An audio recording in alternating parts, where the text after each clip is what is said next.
역사서는 한 권, 그 다음에 서신서는 서신서 몇 권? 그 다음에 요한계시록 이렇게 됩니다. 그래서 신약 성경은 몇 권입니까? 27권. 이거 모르면 간첩입니다. 자, 바울 서신은 몇 권? 13권. 자, 바울 서신에 교회에 보낸 서신이 있고 개인에게 보낸 서신은 개인은 교회를 섬기는 목회자 디도와 디모데에게 보낸 서신, 디도서, 디모데전서, 디모데후서, 빌로몬서 이렇게 됩니다. 그럼 일반 서신, 보통 공동 서신이라는 말을 쓰는 게 좋겠다 싶습니다. 제 생각에는 공동 해람으로 이 서신을 읽었기 때문에 그거는 8권. 그다음에 요한계시록이 뭡니까? 한마디로 하면 요한에게 계시의 뜻이 뭐라고요? 이거 똑똑합니다. 이제 뭘 펼쳐서 보인 겁니까?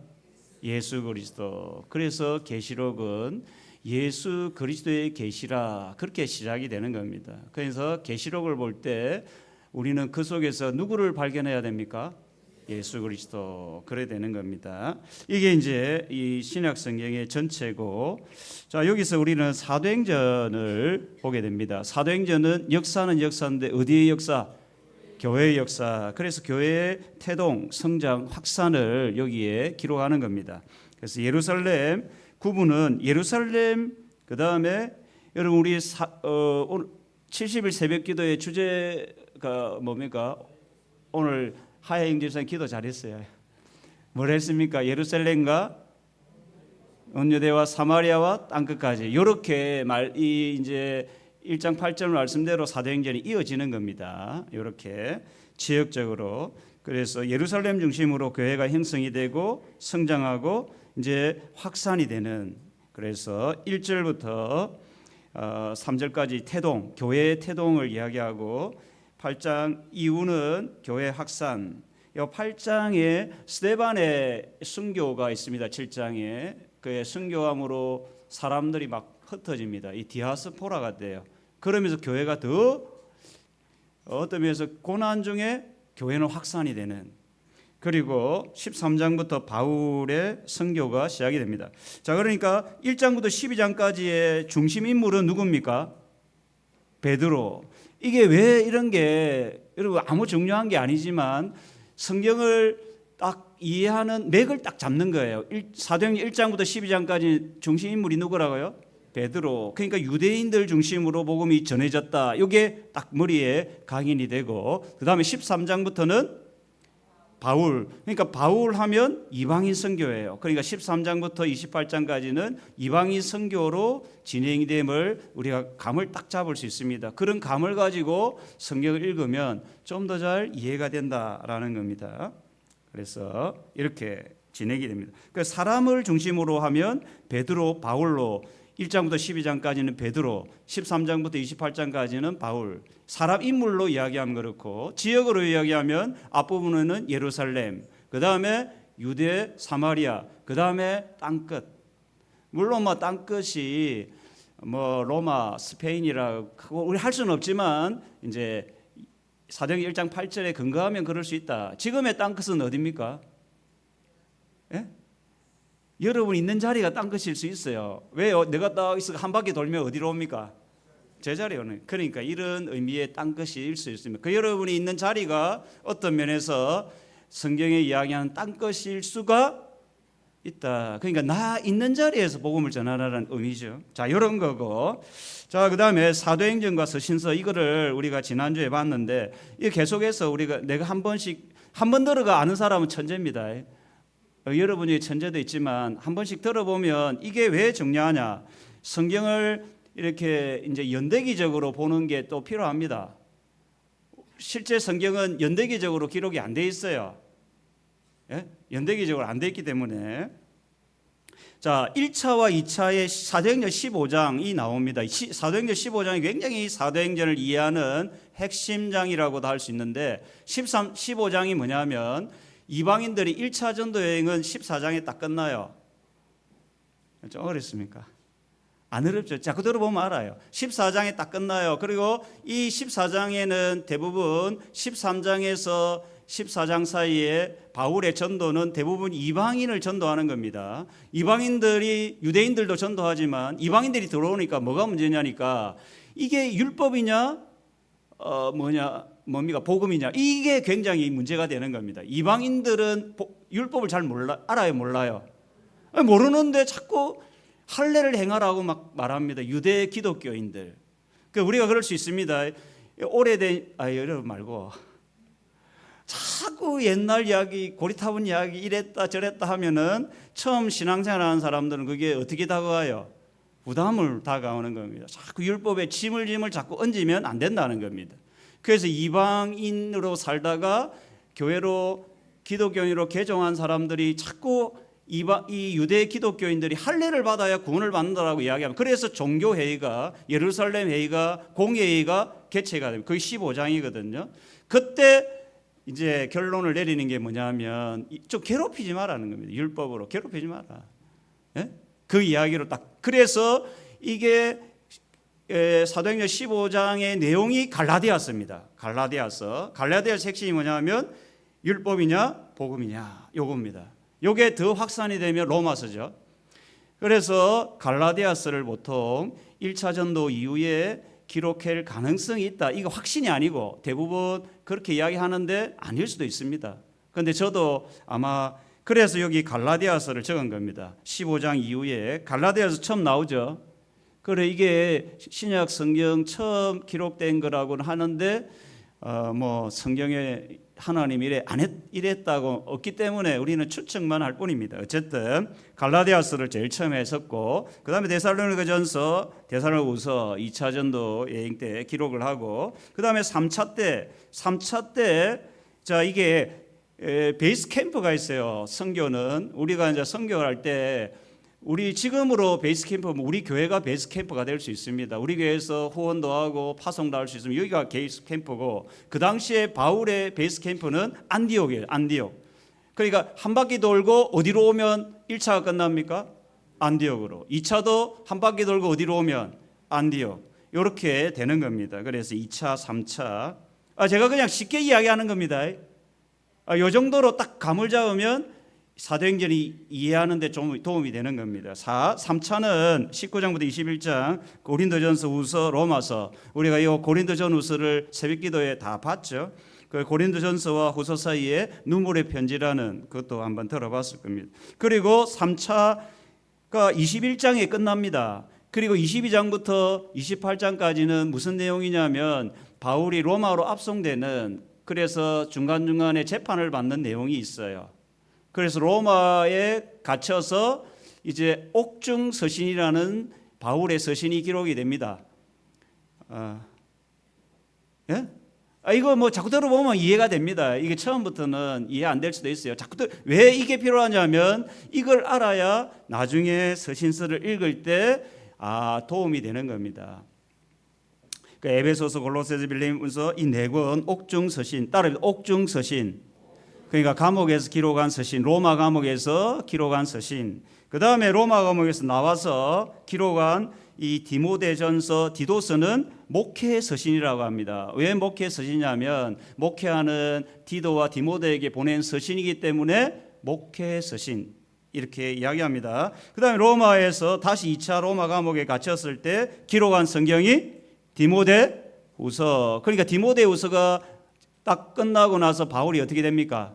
순교. 그래서 여기가 64년, 67년 이때 로마의 통치자가 누구냐면 네로. 그 네로 황제 때 이제 바울이 순교 참수를 하는 겁니다. 그래 디모데후서는 바울의 마지막 인생을 우리가 엿볼 수 있는 서신이 뭐라고요?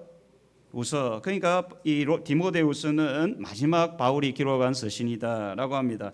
이 서신과 동시대에 기록된 성경이 베드로 전후서, 네로 때. 그러니까 베드로 전후서도 극심한 핍박 가운데 기록한 서신이 뭐라고요?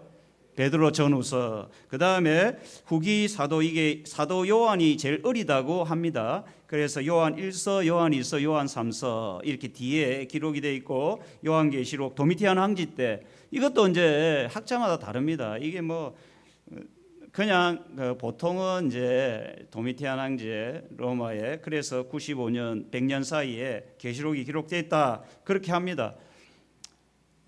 이제 제가 확신 있게 말을 못하는 거는 하나님이 이야기 안 했기 때문에 모릅니다. 그런데 대부분의 학자들이 이렇게 보는 거기 때문에 큰 어려움은 없을 거다. 이단으로 안 빠집니다. 이거 했다고 막 아시겠죠?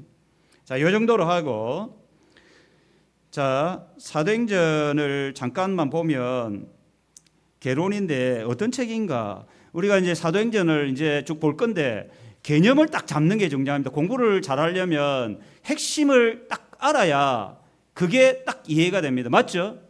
옛날에 한샘 그분이 핵심을 딱 찍어주죠. 딱 그걸 딱 머릿속에 캐치해야 공부가 되는 겁니다. 마찬가지입니다. 이것도 사도행전도 전체를 이제 다 이해하려면 어려운데 핵심을 딱딱딱 찍고 사도행전을 보기 시작하면 그때부터 성경이 재밌어집니다. 이게 자, 사도행전 어떤 책인가?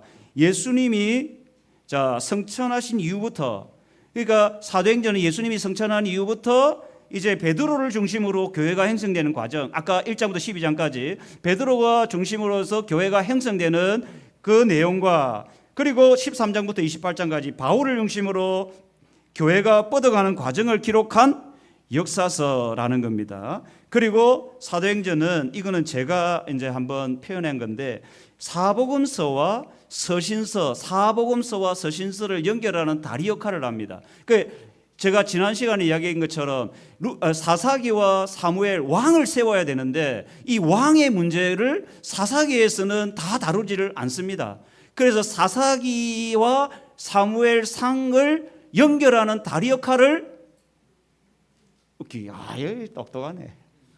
룻기라는 게. 룻기에 누가 나옵니까? 다윗이 나오는 거죠. 자, 그런 의미입니다. 그런 의미로 이게 이제 룻기가 거기에 탁 등장하는 겁니다. 이게 굉장히 중요하죠. 룻기는 러브 스토리지만 굉장히 하나님의 구속 역사, 구원의 역사에 아주 중요한 부분이 룻기거든요. 사도행전도 마찬가지입니다. 그래서 사복음서는 그야말로 예수님의 행적을 기록했다면, 가르침을 기록했다면, 서신서는 그 가르침을 재해석해서 신학적으로 해석하는, 그런데 그 신학적 해석과 예수님의 사역 가르침 사이에 이 사도행전이 기록되는 겁니다. 이 사도행전을 통해서 이 서신서와 사복음서가 연결이 되는 이 사도행전 굉장히 중요한 의미가 있습니다. 굉장히 우리에게 필요하죠. 사복음서의 저자는 누굽니까? 누가가 기록했어요. 누가. 이거 까먹으면 안 되죠. 로마에서 기록했다는데 이거를 목적을 보면 데오빌로라는 한 사람, 그 사랑받은 사랑하는 자, 데오빌로라는 뜻이 지난 시간에 봤죠. 이게 1인칭이든 사랑받는 사람이든 누구든 관계없이 예수의 복음을 전하기 위해서 누가복음, 사도행전이 기록되고 복음이 유대인과 이방인, 그러니까 복음이 1장부터 12장까지는 유대인 중심으로 복음이 전포됐다면 13장부터 28장까지는 이방인 중심. 그러니까 이 복음이라는 게 유대인과 이방인 모두를 위한 것임을 사도행전이 보여주는 겁니다. 그리고 성령의 역사, 실제적으로 교회의 태동, 성장, 확산을 아주 구체적으로 보여주는 성경이 사도행전입니다. 사도행전이 없었다면 에베소서 교회의 그 중심, 교회의 본질을 에베소서가 이야기한다면 그 교회의 태동을 이 사도행전이 이야기하는 겁니다. 사도행전이 굉장히 중요한 역사서죠. 자, 그 다음에 지난 시에 이어 우리 사도행전 2장을 중심으로 보면 이 오순절이 굉장히 중요한 또 의미가 있습니다. 그냥 단순히 오순절에 성령이 임한 게 아닙니다.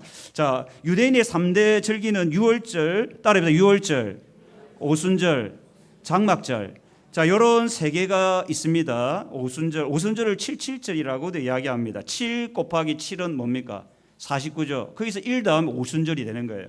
자, 오순절, 유월절 이후, 그러니까 유월절 이후 예수님이 유월절에 어린 양으로 오셨죠. 예수님이 십자가를 지시고 이제 부활하셔서 이 땅에 40일 동안 계시는 겁니다. 부활하시고 40일 동안 뭐 했습니까? 하나님의 나라를 선포. 그러니까 예수님의 메시지의 핵심을 하나로 이야기한다면 뭐요? 하나님 나라. 예, 예. 예수님이 처음부터 오시자마자 뭐 했습니까? 회개하라, 천국에 하나님 나라. 예수님 메시지의 핵심은 하나님 나라. 그래서 40일 동안 있으면서도 예수님이 뭐 했다고요? 하나님 나라를 사도행전에 나와 있어요. 내 이야기 아닙니다, 이거는. 그래서 하나님 나라를 40일 동안 전파하고 40일 더하기 얼마를 내야 50대입니까? 10이죠. 그 10일 뒤에 성령이 임한다. 그 10일 뒤에가 그날이 뭔 날이요? 오순절 되는 겁니다. 오순절은 뭐냐? 미를 주신 첫 수확을 한 날입니다. 첫 수확. 그러니까 영적 양식을 얻은 날이죠. 근데 오순절에 성령이 임한 거는 진짜 우리의 영적 양식을 하나님이 주셨다는, 그게 뭐라는 겁니까? 성령이라는 거죠. 그래서 첫 열매, 이렇게 로마서에 표현하는 겁니다. 자, 예수님께서 이래 했습니다. 오순절에 성령님을 원했다는 것. 오순절이 곡식 추수의 절기라면 오순절 성령 강림은 영적 추수의 절기라. 그래요. 성령 강림절 이렇게 지키기도 합니다. 교회력에 보면 성령 강림절이라고 지킵니다. 왜냐하면 오순절에 구약 시대 사람들이 첫 추수에 감사해서 하나님께 절기였다면, 진짜 오순절 성령 강림절은 영적 추수. 왜 영적 추수입니까? 오순절에 성령 받은 사람들이 예수님을 전함으로 예수 복음을 들은 사람들이 이제 구원을 받는 이 영적 추수죠. 그런 의미입니다. 자, 그다음에 자, 요거 빨리 여러분 넘어가는데 여러분 들으면 됩니다. 그냥 듣고 뭐 그냥 막 이해하는 정도만 듣고 하면 됩니다. 이걸 다 외울 수는 없어요. 그냥 필요한 거 이게 필요하겠다 이렇게 들으면 돼요. 자, 오순절을 다 같이 한 곳에 모였다. 자, 이곳에 모여 있는 사람은 우리가 새벽에 오신 분들은 알지만, 여러분 12명 중에 1명 빠지고 11명, 예수님의 형제들 4명, 15명하고 여자들 몇 명하고 20명, 이름 있는 사람은 20명밖에 없어요. 그리고 나머지 100명은 다 이름도 없는 무명의 사람들. 그러니까 무명의 사람들이 대부분이라는 겁니다. 그리고 12제자조차도 이 성경에 이름은 돼 있지만 다 갈릴리 출신, 비천한 출신, 이름도 없는 사람들. 그러니까 120명 모두가 어떤 면에서 그 당시에 이름도 없는 무명의 사람들이었다는 거예요. 이게 왜 중요하냐면 하나님의 은혜는 가난한 낮은 곳으로 임합니다. 이걸 우리는 잊지 말아야 합니다. 하나님의 은혜는 어디로요? 낮은 곳으로. 심령이 가난한 자는 복이 있다는 겁니다. 이게 성경의 핵심이죠. 어쩔 수 없죠. 그러니까 이 120명은 심령이 가난한 자예요. 낮은 자에 있다는 거예요. 그래서 그들이 함께 모여서 하나님의 예수님이 약속한 그 또 다른 보혜사, 요한복음 14장에 말했죠. 내가 떠나면 또 다른 보혜사. 그러면 보혜사는 누굽니까? 예수님이고, 또 다른 보혜사는 이 보혜사는 육으로 계신 예수님이라면 또 다른 보혜사는 보혜사인데 또 다른 보혜사, 이름만 다른 거죠. 그 영으로 오신 그리스도, 그게 성령이죠. 그게 또 다른 보혜사죠. 한 마음으로 기도하던 120명에게 약속하신 성령이 임하는 겁니다. 이 120명의 성도들에게. 그 오순절에 임한 성령이 어떻게 옵니까? 하늘로부터 바람이라는 게 요한복음 3장에 나오죠. 니고데모에 주님이 직접 이야기하죠. 성령을 바람으로 표현합니다. 바람의 특징이 뭡니까? 보입니까? 안 보입니까? 안 보입니다. 그런데 바람이 불었다는 것은 사람이 느낀다는 겁니다. 이거죠. 바람의 아주 독특한 특징이죠. 그래서 예수님이 바람의 영을 푸뉴마 이렇게 이야기하죠. 결국은 이 바람처럼 성령이 왔다는 것은 눈에 보이지 않지만 이 성령을 받은 사람은 각자 성령을 받은 것을 알 수 있다는 겁니다.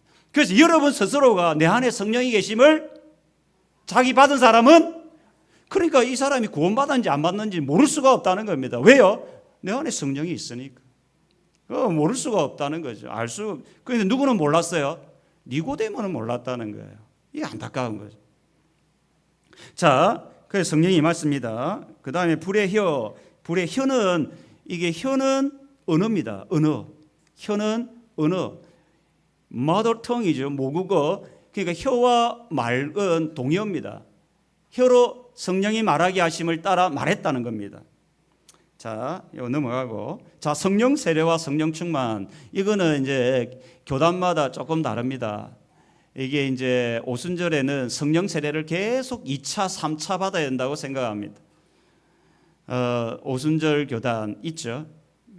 그러니까 우리는 보수교단, 우리 합동이나 합신이나 고신이나 보통 우리 같은 교단에는 성령 세례는 단회적입니다. 단회적. 뭐 요즘 저 통합에도 굉장히 보수적인 목사님들은 다 이렇게 생각합니다. 보수적이라는 것은 성경에 근거해서 하는 생각입니다. 예. 그래서 성령 세례는 단회적이다. 성령 세례는 우리가 세례를 한 번 받고 또 받습니까? 안 받죠. 결혼식도 한 번 합니다. 보편적으로. 두 번 한 사람 죄송합니다. 이런 표현은 내가 안 써야 되는데 미안하고, 이게 이제 그와 같다는 겁니다. 이 결혼식과 아주 유사하기 때문입니다. 왜냐하면 성경이 신랑 되신 주님과 우리를 뭐로 표현합니까? 신부로 표현하죠. 성경이 결혼으로, 호세아서에 보면 결혼으로 표현하기 때문에 그렇다는 겁니다. 그래서 우리가 예수님을 믿는다는 것은 신랑 된 주님을 신부가 만나는 거죠. 함께 결혼하는 거예요. 결혼. 그런데 그 결혼이 여러분 지속되려면 뭐가 필요합니까? 신랑과 신부가 처음 결혼했어요. 뽀뽀하고 끌어안고 자다가 어느 날 어떻게 됩니까? 각방 쓰죠. 우리 말고. 이제 자기도 모르는 사이에 관계가 깨어지고 힘들어지고 어려워집니다. 왜요? 신뢰가 깨어지고 처음 결혼했던 그 순간에 사랑의 관계가 깨어지는 겁니다. 사람이요. 우리가 하나님과의 관계도 마찬가지입니다. 처음에 하나님을 만났을 때 모든 사람들 100%가 거의 100%가 교회 오는 거에 기쁨과 만족과 은혜를 누립니다. 새 가족들은 대부분 처음 온 사람들, 예수님을 만난 사람들은 너무 좋아요. 막 하늘을 나르는 것처럼 좋았다가 이게 1년, 2년 지나면 어떻게 돼요? 식는다는 게 문제라는 겁니다. 식는다. 그래, 그 식지 않도록 계속 불같은 은혜를 누리도록 하는 게 뭐라고요? 성령 충만이다라는 겁니다. 우리 안에 내재된 성령이 계속 충만하도록 하는 겁니다. 이게 성령 충만이다. 그래서 성령 세례와 충만은 다른 겁니다. 그래서 우리가 성령의 충만함을 받지 않으면 사람의 신앙은 화석화됩니다. 겉은 신앙인인데 율법적인 신앙이 됩니다. 겉은 신앙인인데 속은 뭡니까? 신앙인이 아닌 모습으로 살아가는 이거죠. 그래서 성령 충만을 받으라 이야기하는 겁니다. 자, 오순절 성령 강림의 사건 의미를 정리하면 이런 겁니다. 이게 구약 성경에 기록된 하나님의 약속을 성취한 사건이다. 그래, 오순절의 성령 강림은 단순히 우연히 즉흥적으로 임한 사건이 아니고 구약의 에스겔, 예레미야, 요엘이 예언한 그 약속을 성취한 사건이다라는 겁니다. 그 다음에 그 새 언약이라 하죠. 새 언약. 우리 신약을 뭐라 합니까? 새 언약. 따라합니다. 새 언약. 구약은 옛 언약. 이렇게 표현합니다. 원래 구약은 옛 언약, 신약은 그냥 새 언약의 핵심이 뭐라고요? 성령이라는 겁니다. 성령을 주신다. 새 마음을 너에게 구약은 뭐냐면 짐승의 피로 맺은 언약. 그 옛 언약이에요. 옛 언약은 짐승의 피로 맺은 언약이라면 새 언약은 예수 그리스도의 피로 맺은 언약. 그게 뭐라고요? 새 언약. 그 예수님이 죽으시고 부활하고 성천하시고 나서 보내주신 성령, 그 성령이 새 언약의 핵심이라는 겁니다. 그래서 구약은 돌판에 새겨 있는 그 문서를 보고 신앙생활을 했다면 우리는 그 돌판에 새겨 있는 그 문서가 어디에 새겼습니까? 우리 심령에 새겼다는 거죠.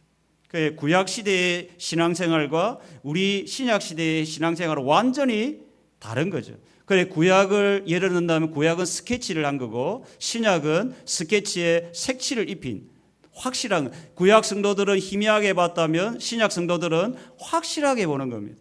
구약 시대의 성도들은 초등학교 신자라면 신약 시대의 성도들은 장성한 신자예요. 표현을 하면 그렇다는 겁니다. 그래, 구약 시대의 성도들에게는 초등학생들에게 신앙을 가르치려면 복 준다는 걸 계속 가르치는 겁니다. 율법을 지키면 복을 받고 축복하고 이런 이야기를 한다면 신약시대의 성도들은 장성한 성도들에게는 복의 이야기를 안 합니다. 영적인 복을 이야기하는 겁니다. 이게 다른 거예요. 이걸 여러분이 제가 몇 번 이야기했는데 신약과 구약에 엄청난 차이가 있어요. 자, 예수 그리스도의 구속 사역의 성취가 일어난 사건이다. 그 다음에 하나님의 새 언약 공동체이자 그리스도의 몸인 교회의 탄생을 알리는 사건이다. 이 오순절 성령 강림이 그래서 완전한 새로운 삶의 시작을 알리는 신호탄이다. 이것도 제가 표현한 겁니다. 완전한 새로운 삶의 시작을 알리는, 그러니까 그게 완전한 새로운 삶을 누가 하게 한다는 겁니까? 성령께서 우리의 인생을 완전히, 그런즉 그리스도 안에 있으면 새로운 피조물이라 이전 것 지나가시 보라 새 것이 완전한 새로운 피조물이 되었다는, 이게 이제 새 언약의 은혜죠. 자, 1파트 구약 성경에서 오순절을 기념하는 절기입니까? 무엇을 기념합니까? 양식을 주신 첫 수수죠. 그 양식을 주신 하나님께 감사하는 절기입니다. 구약 성경에 나온 오순절은 그 성령님이 임하신 후 누가 전파됩니까? 성령이 임하면 그 입에서, 성령의 말하게 하심을 따라 입에서 나오는 게 뭐라고요? 예수 그리스도. 예. 이해가 됩니까? 성령은 그리스도의 영이거든요. 그 성령이 충만하면, 우리 속에 충만한 그리스도가 충만하면 자연스럽게 성령 충만한 사람의 입에서는 뭐가 나온다고요? 예수 그리스도가 나온다. 그 자연스러운 거죠. 그 성령 충만한 사람들은 예수 그리스도를 전하는 겁니다. 자, 두 번째, 내가 성령님을 통해 예수님을 만난 때는 언제였습니까? 여러분 언제 만났습니까? 그 나름대로 한번 적어보세요. 날짜와 시간을 정확히 알 수 없지만 대략 내가 그때 주님을 인격적으로 만난 것 같다, 그런 게 있을 겁니다. 그때 내 삶에 성령님을 따라 내 삶에서 예수님을 드러내고 있었습니까? 그때 성령이 충만한 사람은 그 그리스도의 그걸 이야기하죠. 자, 그 다음에 자, 성령이 임하시면, 자, 두 파트. 자, 요거는 이제 요 약간 저하고 약간 뭐 하여튼 이게 이제 우리 고신 그 교수님들이 이거를 아주 신약의 정통한 교수님들이 기록했기 때문에 저도 이걸 가능하면 받아들입니다.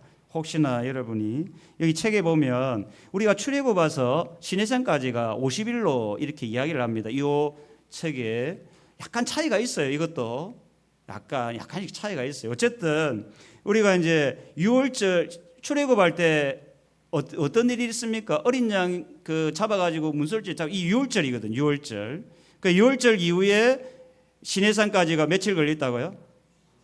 50일. 그러니까 6월절 이후 50일이 뭡니까? 무슨 절기입니까? 이해가 됩니까? 지금 비몽사몽간이 있는 사람들 물 한 잔 먹고 자도 됩니다. 한숨 자고 이제 깨어나야 정신 차리.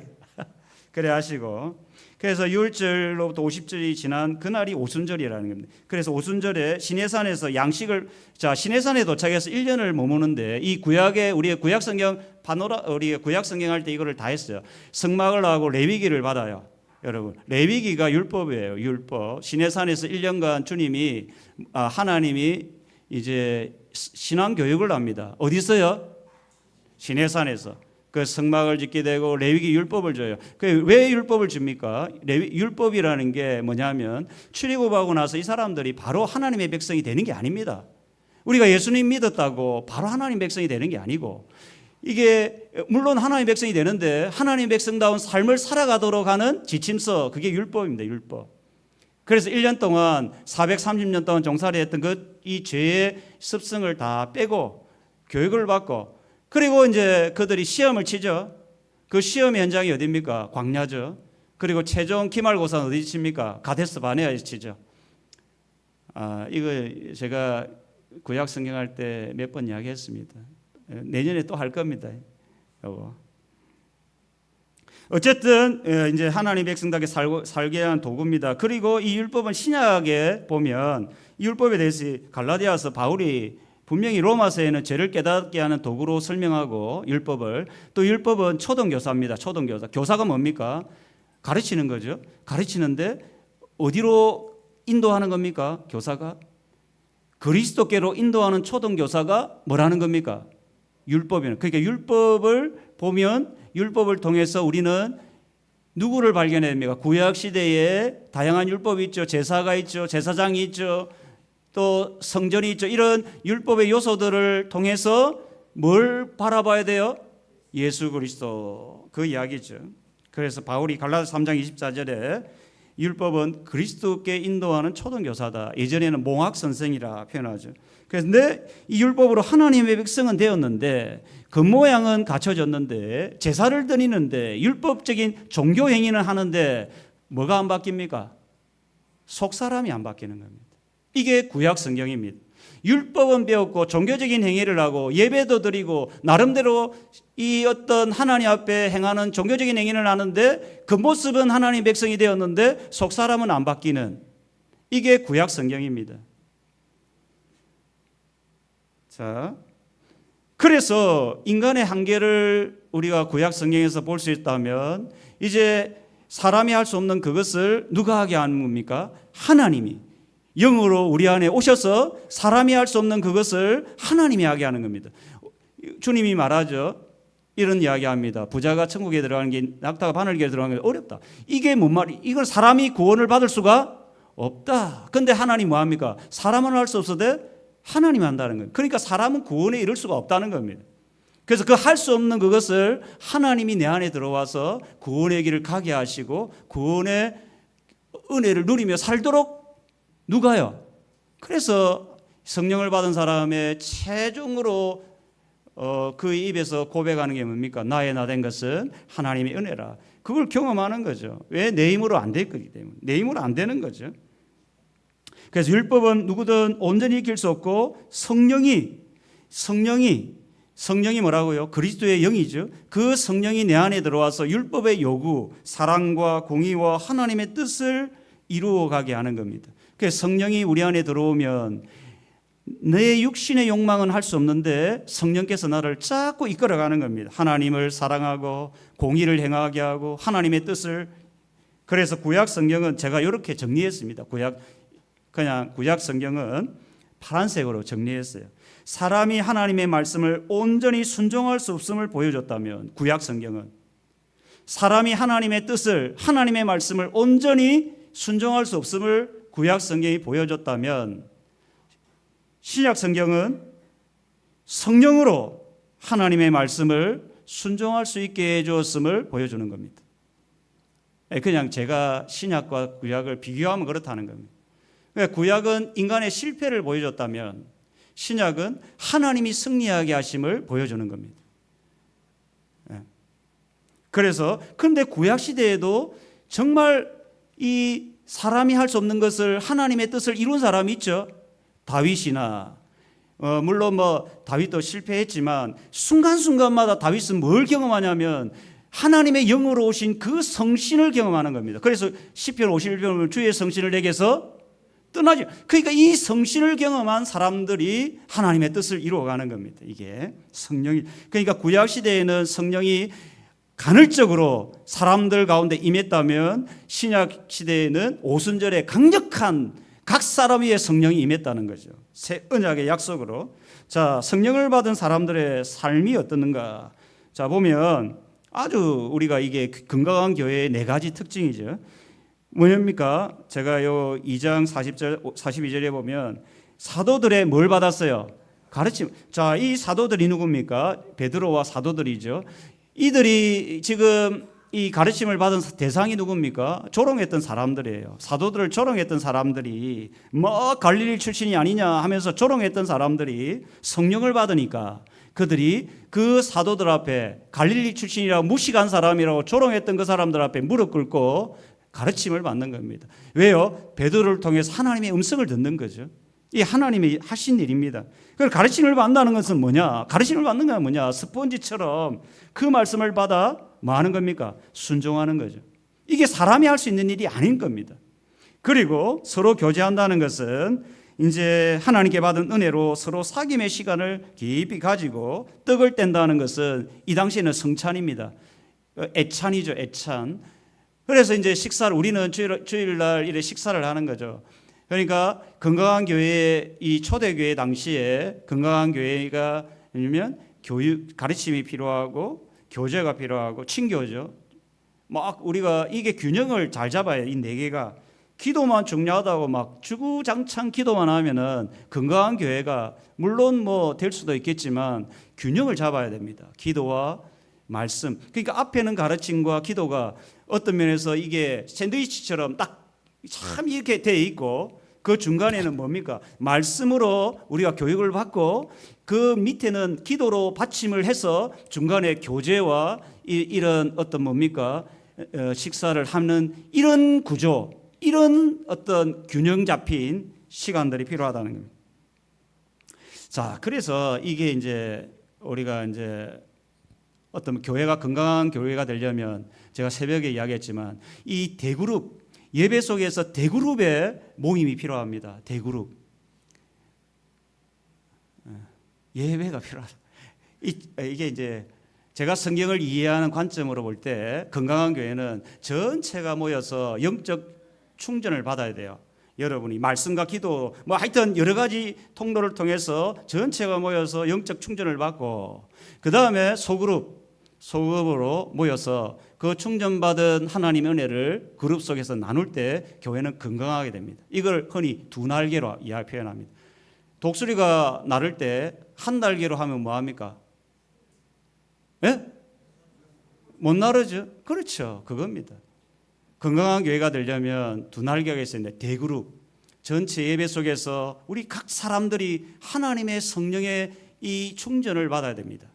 그리고 충전받은 것을 소그룹에서 나눔을 갖는 겁니다. 식사로 나누든 은혜를 나누든 사랑방 모임을 통해서 이게 이제 두 날개라는 표현을 좀 쓴 건데 이게 내가 쓴 건 아니고 부산에 있는 풍성한 교회 김성근 목사님이라는 분이 쓰긴 썼는데 어떤 그분의 철학을 내가 이렇게 받아들이는 건 아닙니다. 성경은 그런 이야기를 하는 겁니다. 모이기의 예배 속에서 각 사람들이 성령의 충만을 받고 이제 받은 사람들이 각 소그룹에 들어가서 은혜를 나누는 거죠.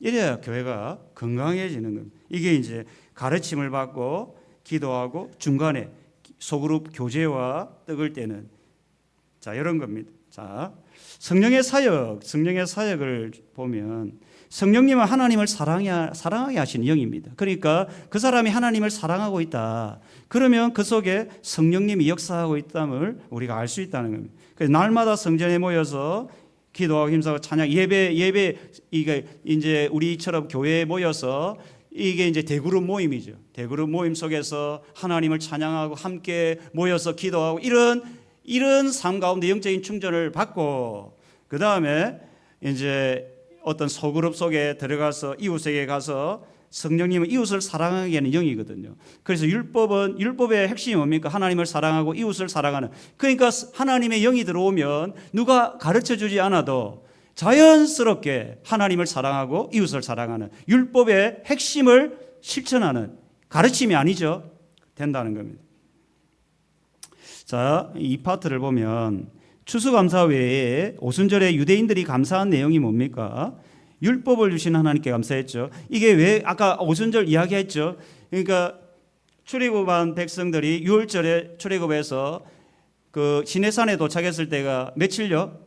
50일. 그 50일 6월절 더하기 50일 하면 오순절. 그래서 그때 그 이제 추수에 감사를 하고 그때 율법을 받습니다. 시내산에서 레위기 율법을 받는 거예요. 그래서 성막을 그때 완성하고 이제 민수기에 가면 이제 시내산 출발을 하는 겁니다. 그래서 그 시내산에서 1년 정도 있다가 그 율법을 주신 하나님께 감사한 것처럼 지금 뭡니까? 오순절 성령 강림과 율법의 관계는 뭐냐? 그러니까 이 율법의 요구를 이제 실천을 해야 되는데 구약 성도들은 율법을 온전히 지킬 수가 없었다는 겁니다. 그래서 율법의 요구를 온전히 지키도록 오순절에 뭘 보내주셨다? 성령을 보내주셨다는 겁니다. 그래서 하나님을 찬송하고 하나님을 사랑하고 이웃을 사랑하는 삶으로 이어졌다라는 겁니다. 그 율법의 핵심 두 가지가 뭡니까? 하나님 사랑, 이웃 사랑이죠. 그런데 구약시대의 사람들은 이것을 이루지 못했다라는 겁니다.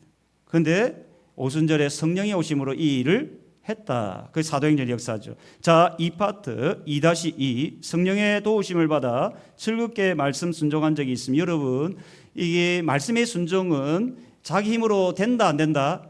잘 안 된다. 물론 의지가 필요한데 여러분 전도가 잘 됩니까 안 됩니까? 예? 일주일 동안 복음을 전해본 사람, 자기가 일주일 동안. 그 여러분 손 들지 마시고 본인이 판단해 보세요. 본인이 정말 내가 믿지 않는 사람이 복음을 전했다. 이거는 복음을 전했다는 것은 예수님을 전했다는 건데, 예수님을 전했다는 건데, 성령 충만하다는 특징이 뭐라고요? 예수님을 복음을 전한다는 거예요. 이게 자기의 어떤 의지로 한 게 아니고 누가요? 성령이 했다는 겁니다. 자, 그런 순종이 있었는가? 또 말씀에 이 말씀에 순종하는 게 있었는가? 자기 속에 이것도 한번 생각해 보시고. 자, 그런 이제 감동. 자, 그 다음에 세 번째. 자, 세 번째 3파트 해봅시다. 3파트. 이제 3파트.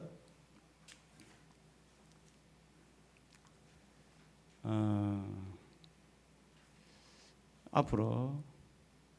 예.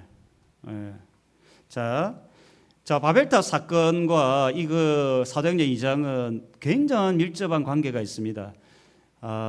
이제 이 바벨탑 사건이 뭐냐면 자기 이름을 내려고 하늘에 탑을 쌓아서 흩어짐을 면하자. 그게 주 골자였어요. 그러니까 사람들이 자기 이름을 내고 흩어짐을, 자기들끼리 똘똘 뭉쳐서 누구를 대항하고자 하는 겁니까? 신을 대항하자는 겁니다. 하나님을 대항하려고. 인간의 교만의 극치가 바벨탑 사건입니다. 그때 하나님이 하신 일이 뭡니까? 언어를 혼잡케 한 겁니다.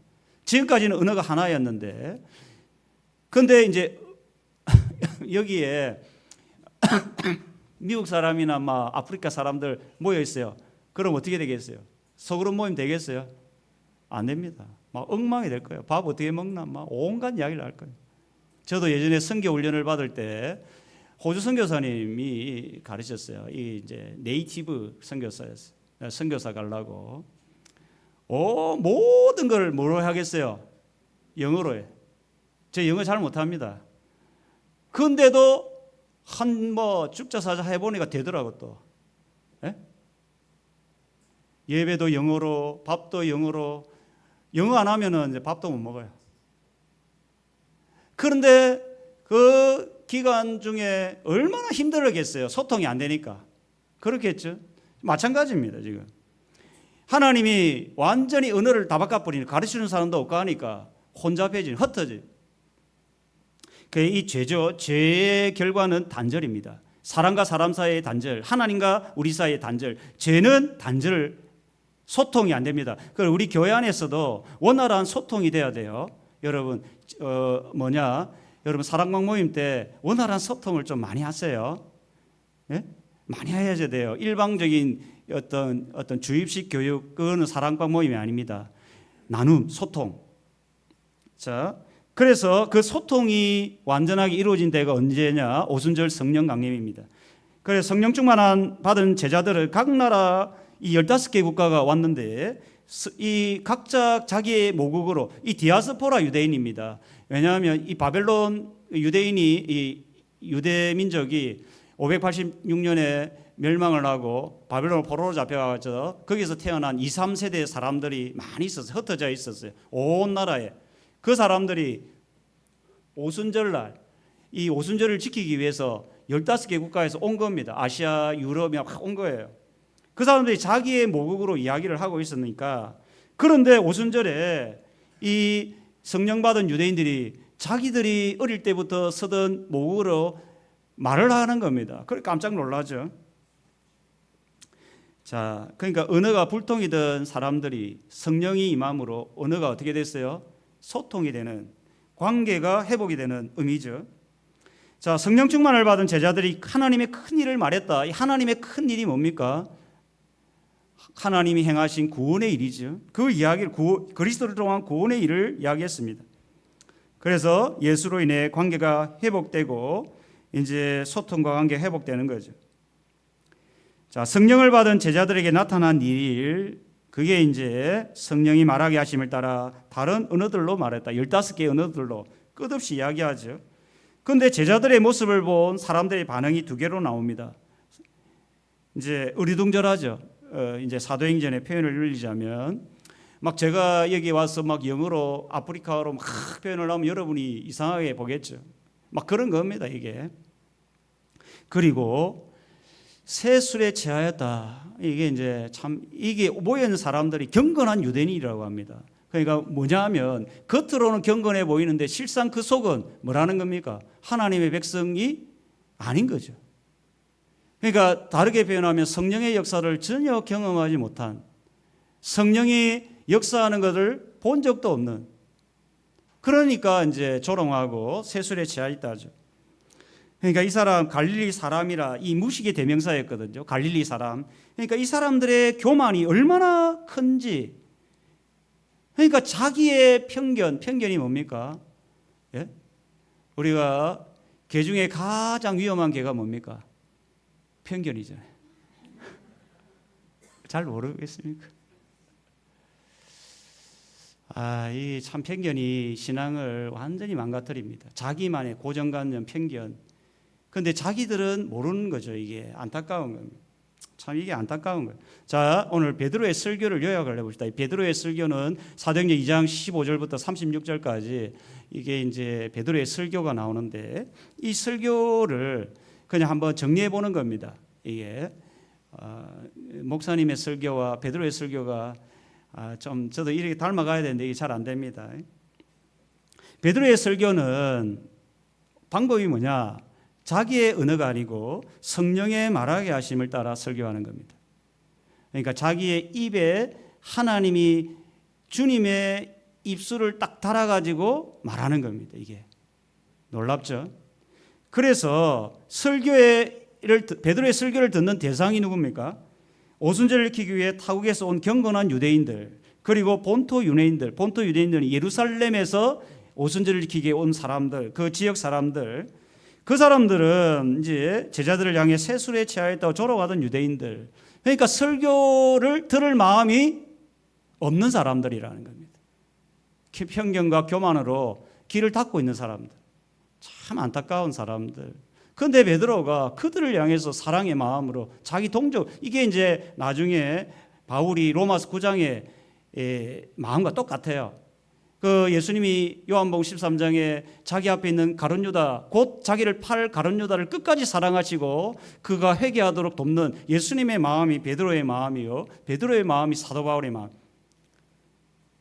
이제 갈릴리 출신이하고 편견과 교만으로 길을 닫고 있는 사람들을 향해서 이사야처럼 말을 하는 겁니다. 설교를 하는.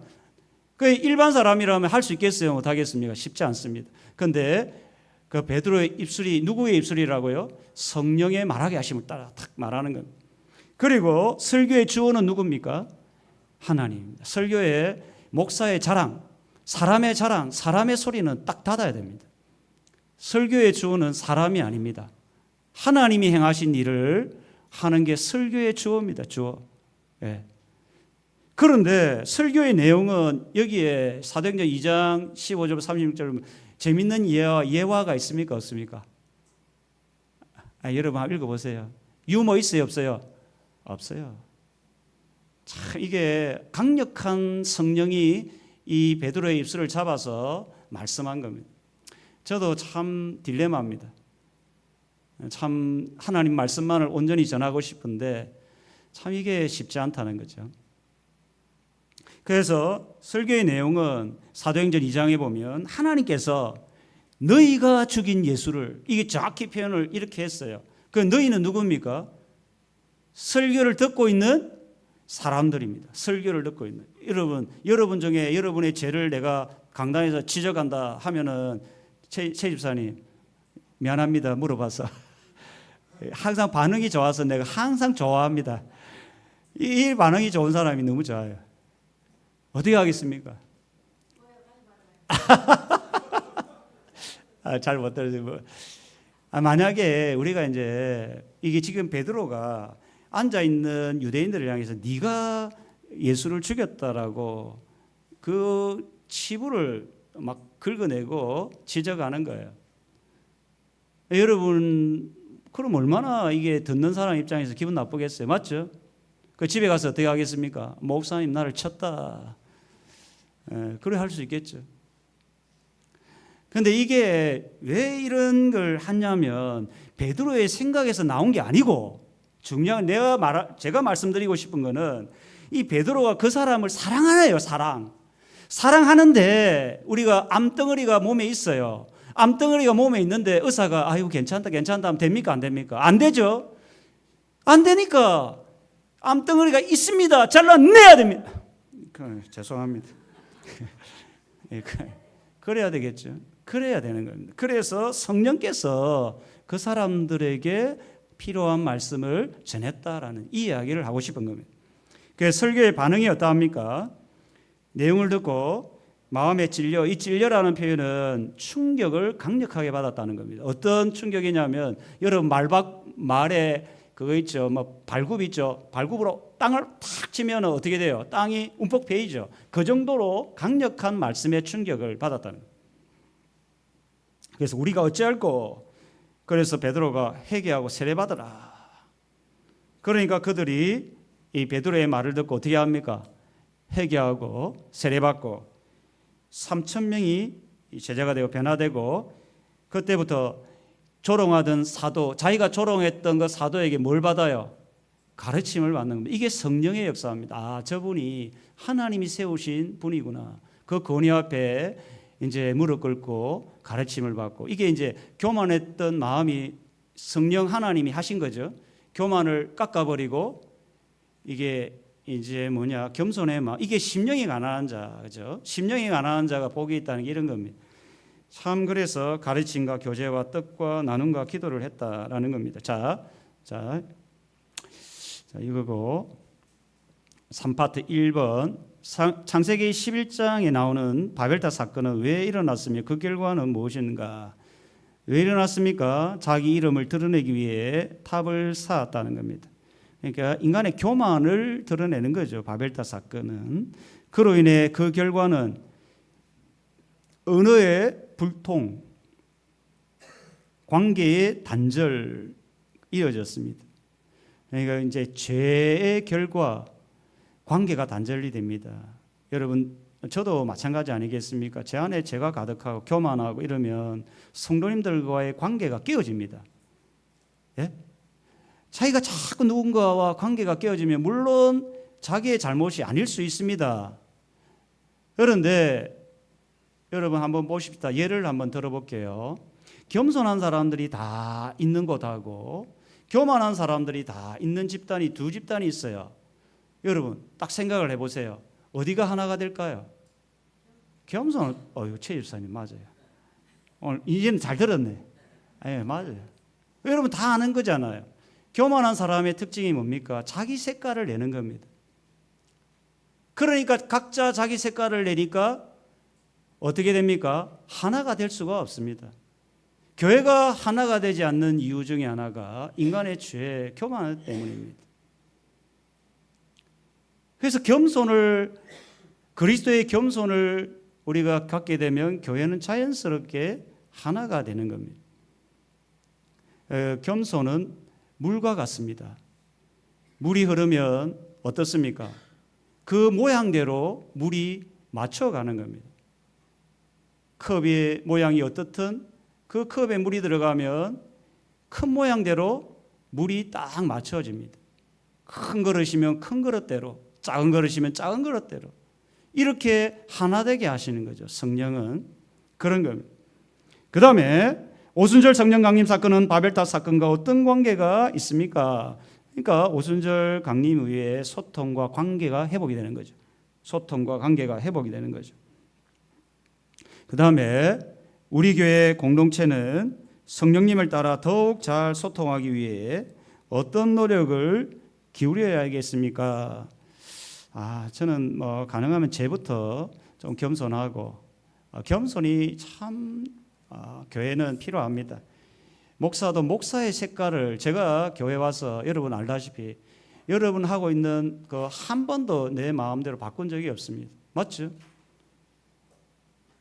숫자가 늘어나니까 구역을 늘리고 여러분이 하고 있던 전도회를 늘렸을 뿐이지 바꾼 거 하나도 없습니다. 왜 그렇게 합니까? 제가 왜 그렇게 해요? 여러분이 하고 있는 그 공동체에 저도 겸손히 묻히기를 원하는 거예요. 여러분 우리가 살아가는 날 동안 가정도 마찬가지입니다. 너무 자기 색깔을 강하게 주장하다 보면 아내와 남편이 갈등을 일으킵니다. 이게 참 어쩔 수 없죠. 자라는 환경, 배경이 다 다르기 때문에 그렇습니다. 우리가 교회도 마찬가지입니다. 하물며 교회는 어떠하겠습니까? 가능하면 여러분, 제가 몇 번이나 얘기했지만 저는 제자훈련에 이게 뭐 머리부터 발끝까지 제자훈련에 이제 뭐 그런데 그걸 강조하지 않습니다. 왜요? 하나님이 하실 때까지 기다리는 거예요. 저는 우리가 이게 겸손이라는 게 여러분 꼭 필요합니다. 가정에서도 그렇고 교회에서도 그렇고 그냥 물 흘러가듯이 이게 표현이 정확한 것 같아요. 물 흘러가듯이 하나님이 하시도록 우리의 몸과 마음을 드려질 때 누가 합니까? 하나님이 하시도록 드리는 게 겸손입니다. 네. 앞으로도 저는 제 색깔을 드러내지 않을 겁니다. 가능하면 이 공동체 속에서 하나님이 하실 일들을 같이 여러분과 해 나갈 겁니다. 여러분, 목사님 그러면 카톡 그거는 뭐냐? 내가 하고 싶어서 한 게 아니라고요. 몇 번 이야기했죠. 그 이야기하면 길어지니까 70일 새벽기도 내 하고 싶어서 한 게 아니라고요. 교단에서 뭐 하여튼 제가 말하기가 좀 뭐한데 하나님이 이렇게 해 나가는 것 속에서 이게 다 된 거지 내 색깔을 내고 그런 거 없습니다. 하나도 없어요. 우리가 정말 하나님 앞에서 하나 되기 위해서는 각자의 나름대로의 색깔이 우리 전체 공동체에서 잘 묻히도록 그렇게 할 때 하나님이 기뻐하시고 교회는 건강한 교회로 세워지고 자기 자신도 그 속에서 은혜를 받고 심령이 가난한 자가 되어서 하나님이 공급하시는 이 놀라운 은혜와 복을 누리고 불통의 관계가 아니라 무슨 관계가 됩니까? 소통의 관계가 되는 겁니다. 바라옵긴 우리 교회가 나름대로 한번 적어 보십시오. 우리 교회 하나 되기 위해서 소통하기 위해서 각자에게 필요한 게 뭔가 한번 적어 보시고 그걸 같이 이루어 가시면 좋겠습니다.